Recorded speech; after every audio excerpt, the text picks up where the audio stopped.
A very typical inverse proportion question. Now, although not mathematically perfect in terms of the notation, it works for me, and I start by writing down S is inversely proportional, like so, to the square of t, so that means t squared. I always change the proportion sign to a k equals k divided by t squared. Remember, if it's direct proportion, it's k multiplied by t squared. Substitute in your numbers. When s is 2, t is 4.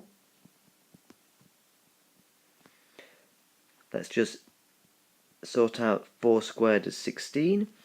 Okay, now the opposite of dividing by 16 is to multiply by 16. So I can very quickly work out that k is 32.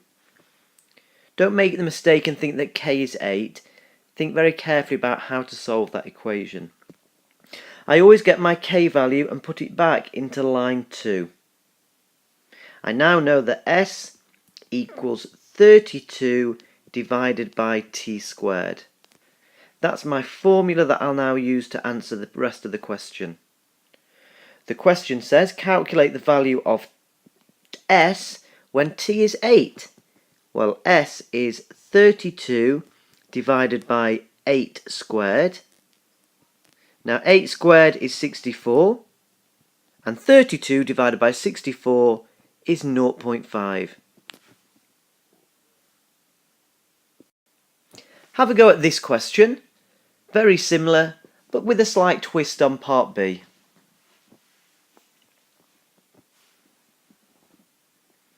Okay, so w is inversely proportional to the square root of x. Change it to an equals k divide by the square root of x.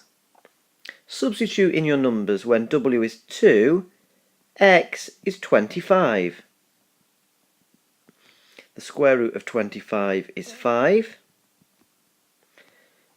Multiplying each side by 5 tells me that k must be 10.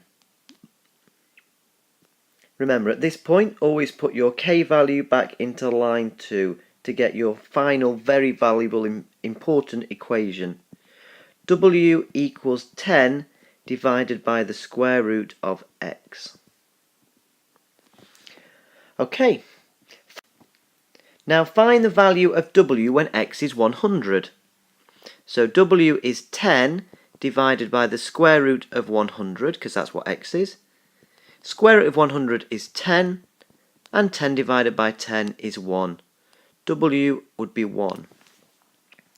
Now part B asks me to find out what x is when w is 5. Now for part B, when I substitute in those values of w as being 5 into my formula, I actually end up with 5 equals 10 divided by the square root of x.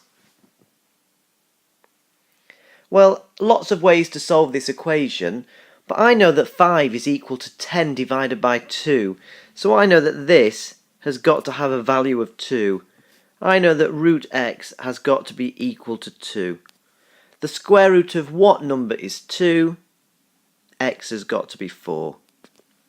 I could have squared both sides at this point in the equation to end up with x is 4, and I could have rearranged this at many ways to end up also with the answer that x equals 4.